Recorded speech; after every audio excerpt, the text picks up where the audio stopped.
the Pacific Northwest and beyond, with your host, Mike Roberts, and historian Bill Barley.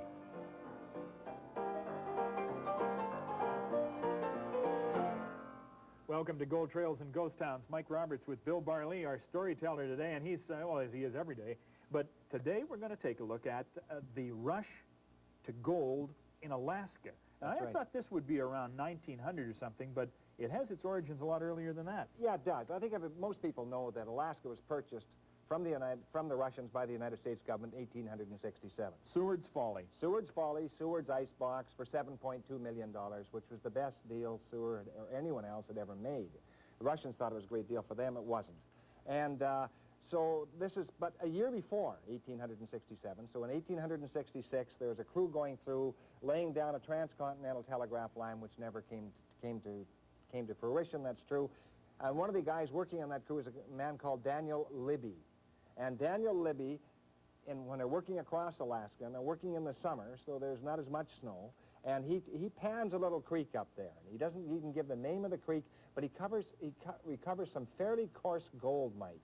So he draws a crude map. That's 1866. So a few years later, things start to happen. Those gold rushes came north, as you know, from California, up through Washington, up through Oregon, up through Montana, into the Fraser River, up to the Caribou, up to the Amonica, up to the D's, and so on. And so by 1880, prospectors are getting interested in American Alaska. And one of the prospectors is a guy called Joe Juneau. Juneau, Alaska is named after Joe Juneau. And he and his partner discover very coarse gold on Silver Bow Basin. But that isn't the only thing. The other thing that opens up Alaska, the gateway to Alaska, is really the Chilkoot Pass. The Indians on Chilkoot Pass want to retain their rights in that pass. They had retained their rights in that pass and let through very few people indeed. So the Americans have to convince them. They bring in a Gatling gun. And they put on a classic demonstration of a Gatling gun and what it can do. The ravage it can create and the terror it can create. The Indians get the message immediately. They open up. They open up the Chilkoot Pass. This opens up the Alaska. All right. Fascinating story. We're going to continue our conversation about the gold in Nome right after these words.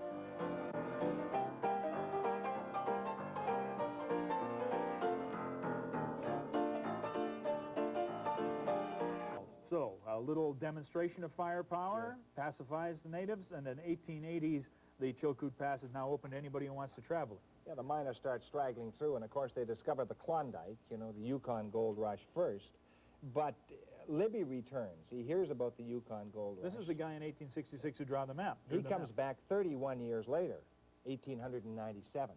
Still has the original map, has 3 partners, backed by a group in the United States who actually staked them. And Mel Singh is one of the partners, Morden is another partner, and a guy called Blake, who plays a fairly prominent picture. And they come back in, and he follows his old map, and he goes back to the creek on the Nicolak River, actually a tributary above Godolphin Bay, and he finds the creek that he found in 1866. And it's a very rich creek. This is Ophir Creek, one of the great gold creeks of Alaska. Got a good map and obviously a very good memory. Sure, and all the creeks around are fairly good. Melsing Creek is a good creek, and a number of other creeks in the immediate area, so they're quite happy with it. But Blake has some Eskimo friends up there, and one is called Two Rig Luck, and Two Rig Luck kind of likes Blake. So he tells Blake that he's found gold, and he's found lode gold, that is gold in quartz. And Blake is very interested, but sitting close by is a Swedish missionary. And the Swedish missionary is a guy called Nels Hultberg. And he's a man of the cloth, but he's a little slippery, as time will prove. And that's unfortunate, but it's true. And he says he cuts himself in on the bargain. So they go with Two Rig Luck, and they travel through the snows. It's winter now, and Two Rig Luck is trying to get his bearings, and they go up a mountain, and there's some creeks down below, and Two Rig Luck looks around, and he says, Marnie, which means here in their language. They dig down through the snow and come across gold in quartz. So free gold right in quartz. He was right on the nose. How would Two Rig Luck have any knowledge of this? Well, I mean, was it... the Eskimos and the Indians knew that country like the back of their hand. Every mountain and every valley and every creek. We've seen stuff like this somewhere else, and here I'll show it to you. Sure.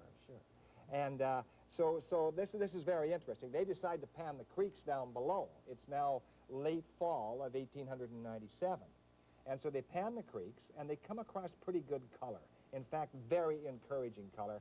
But it seems that the missionary, Hultberg, is discouraging Blake. We don't know what's going on in his mind. But so Blake doesn't stake it, nor does Hultberg stake it at that particular time.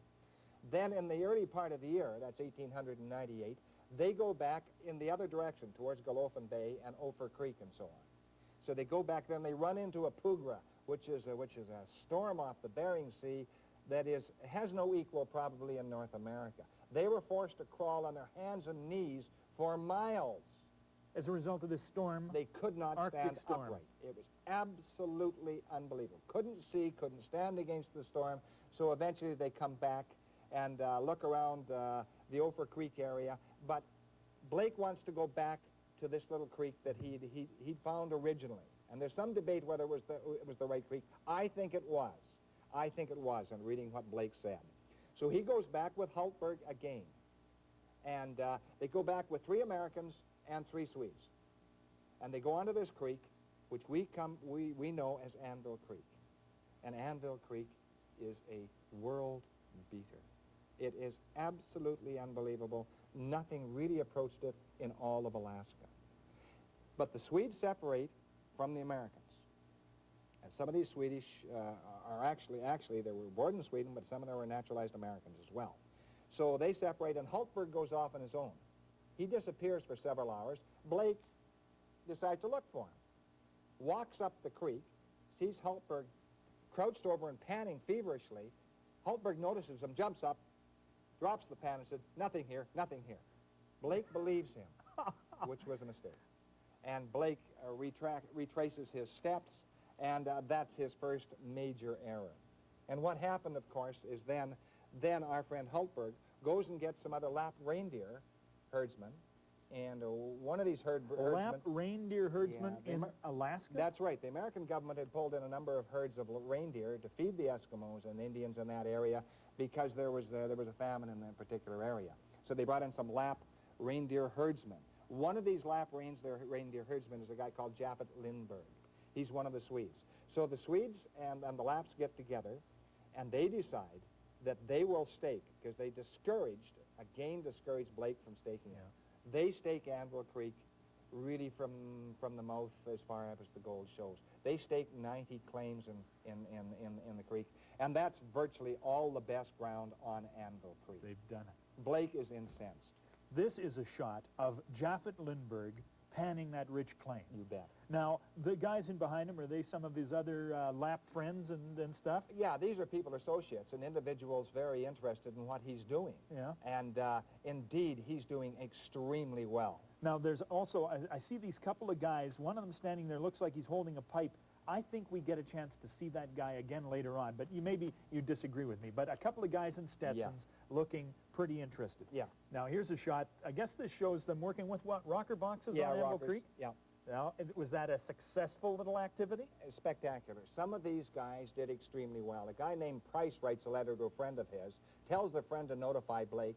They're working. They're taking up to 20 ounces of coarse gold a day from each rocker. That's at least 10 ounces per yard, maybe as much as 20 ounces per yard, depending upon the ground. It is spectacular. Some of the nuggets, Mike, are this big. They're 15 pounds. They're 12 pounds. They're 11 pounds.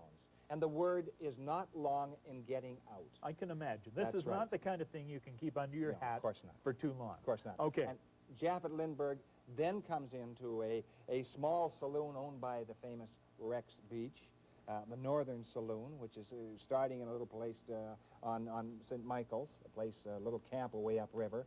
And he comes in, tall, blonde, good-looking, comes in from the Arctic cold, slaps a very heavy poke of gold, leather gold poke of coarse gold, and it spills out onto the counter. And he's got everybody's attention. He said, "I come from Nome, and there's more gold there like that." Well, the rush is on, Mike. And I mean, in all these cases, the word goes out. Too bad the telegraph wasn't in place, because, I mean, that would have helped to attract it. But the telegraph of other sorts goes out, and thousands begin to arrive? Literally thousands. There were about 250 people in Nome in 99. By the summer, July of 1900, there were about 20,000. So almost 100 people for one the year before. And they're streaming into Nome from all over. They're coming from the United States, they're coming from the Yukon, they're coming from virtually everywhere. Nome is, at first, it's a tent city, essentially a tent city, and this is a makeshift town, that's right. Can you imagine living in the north of the Arctic Circle in tents at any time of the year, yeah, and there they are right down on the windswept beach? They will undergo any privations to get at the gold. And there they are. Yeah. And in addition to that, you've got, in order to get there, this may be one of the easiest gold rushes to get to, but look at the ship in the ice, just locked in the ice. Locked in the ice floe. So you had some problems getting into Nome, and you had some problems getting out. There's no doubt about it at all, Mike. Right. But Nome is starting to come into its own. Now, all of these guys, didn't you tell me that all 90 of the claims on Anvil Creek basically were tied up by Lindbergh? Yeah, they were, and Ophir Creek was tied up, and Glacier Creek was tied up. So the old-timers had tied up most of the creeks. So the people flocking into Nome, they are very unhappy indeed, and so they're coming in, and one guy is actually quite ill, recovering from an illness, I think scurvy, and that's the story, and it's probably right. He goes down to try his hand at panning. So what's easier? There's water down on the beach. He goes down to the beach, scoops up some of the sand, fills the pan with water, pans it out, and he's a novice, but he isn't that much of a novice. He looks in the bottom, and there are golden flakes in the bottom. He takes it to a knowledgeable miner, and the miner says, that's gold. He can't believe it. It's on the beach gravels of Nome. This is the first beach, what they call the first beach, and they took millions of dollars off the first beach that first year. Look at them standing there on the beach with, now any beach on the ocean, the tide's going to go in and out. What did they do? Run down when the tide was out and pan as much as they could? Were able to pull their rockers back when the tide came up. And of course, it filled in the hole. They had to start all over again in certain areas. Had to watch their ground extremely closely. But very coarse gold, surprisingly coarse. And that was the first beach. Then there was the second beach, discovered miles back of Nome. And finally, the third beach and Portland Bench. Now, they began substituting the word bench for beach. Sometimes, because as they took back from there. Yeah, interchangeable. All right. But all very rich. Going to take a break here, come back, and show you what Nome looks like after they kind of get stuff sorted out. I'll do that after this break.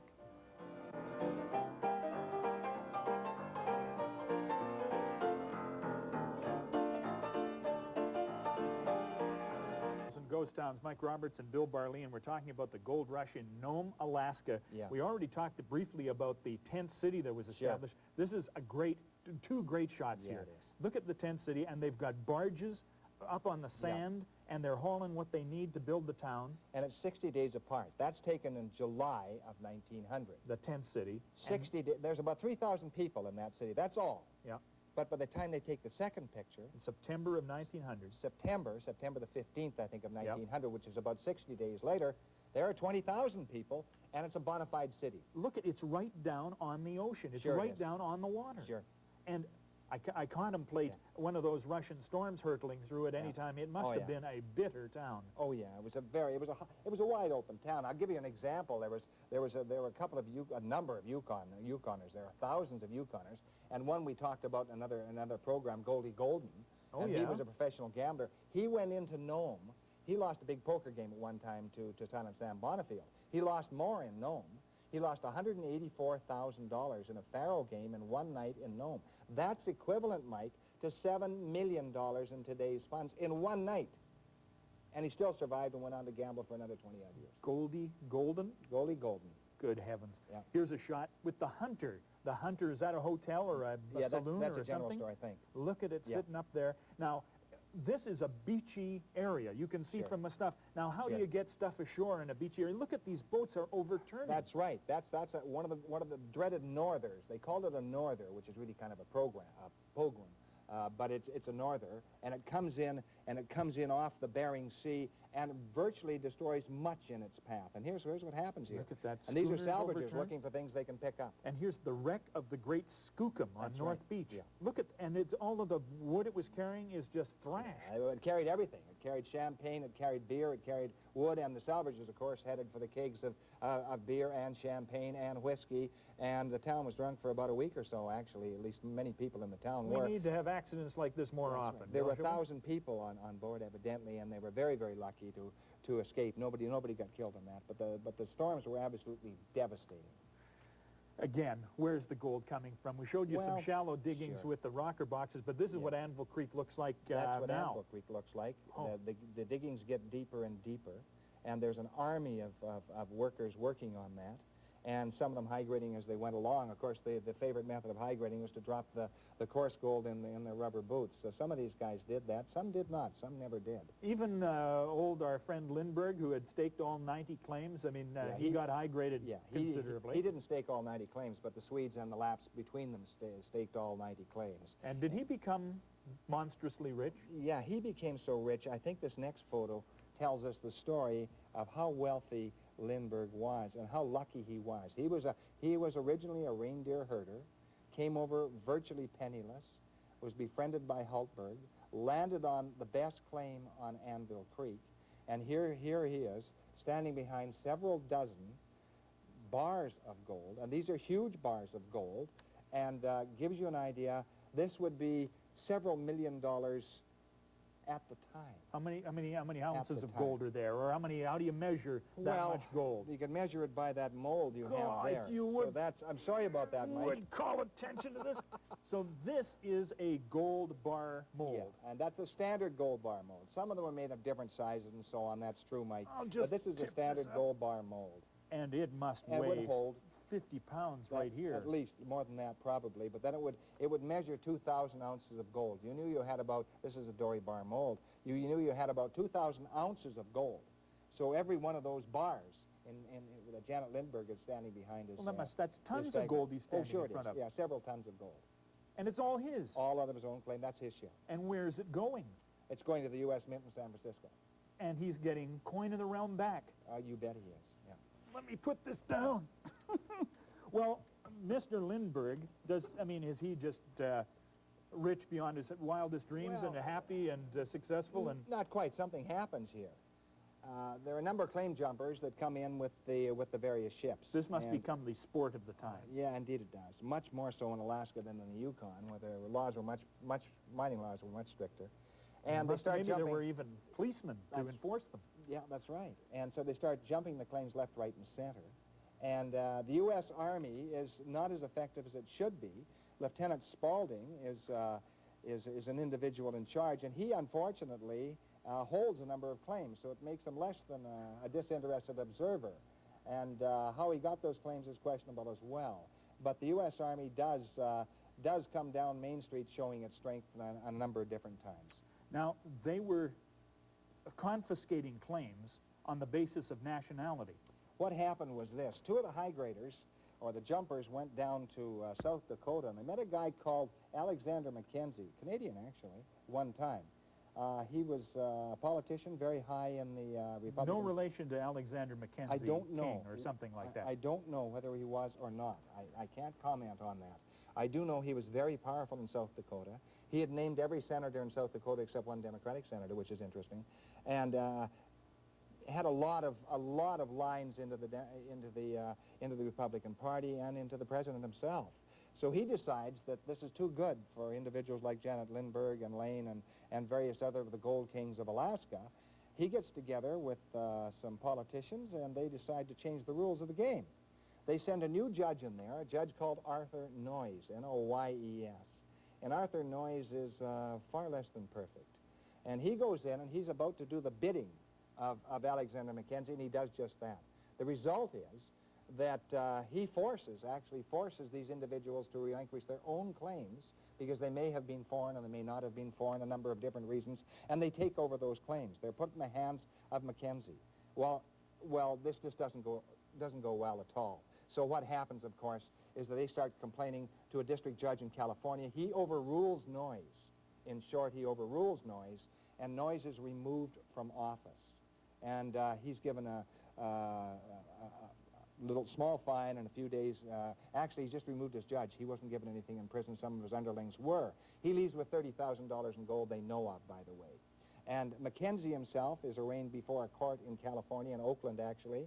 And so much pressure is put on by the politicians that they plead that he's not going to survive the month.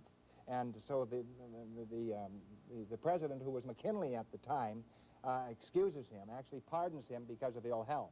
And the day he pardoned him for ill health, He was seen by reporters sprinting for the train to get out of Oakland, and he lived for another 20 years thereafter. Well, was there anything left over after these people ripped these guys off? Oh, yeah. Well, there was some gold had been depleted and taken out of the ground, Mike, but they were so incredibly rich that that the gold flowed on for years after that. You keep mentioning some of these great names, Sure. Goldie Goldham and others. Now, Yeah. Rex Beach? Was it Rex there? Beach, I made a mistake there. Rex Beach was a writer who wrote The Spoilers, actually. Tex Rickard was the individual who became the boxing impresario and had the Northern Saloon all through the North. And it was his saloon that Lindbergh tossed the gold down. That's right. Correction now made. Yep. What's The Spoilers about? Well, The Spoilers is about the high graders and the jumpers in Alaska. And the one who cured them, the guy who took over from Noyes, was a man called James Wickersham, and he was the ideal judge. Fair-minded, very even-handed, looked into it, knew mining very, very well indeed, Mike, and did a superb job, went on to a marvelous career in Alaska for the rest of his life, really.